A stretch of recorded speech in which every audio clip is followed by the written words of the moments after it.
Thunderstorm Watch number 437 remains in effect until 7 p.m. and now includes the following counties in Iowa: Boone, Dallas, Greene, Guthrie, Jasper, Polk, and Story. Remember, a severe thunderstorm watch means the conditions are favorable for the development of severe weather, including large hail and damaging winds, in and close to the watch area.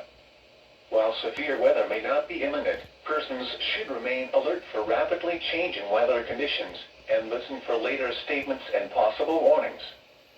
Stay tuned to NOAA weather radio, commercial radio and television outlets, or internet sources for the latest severe weather information.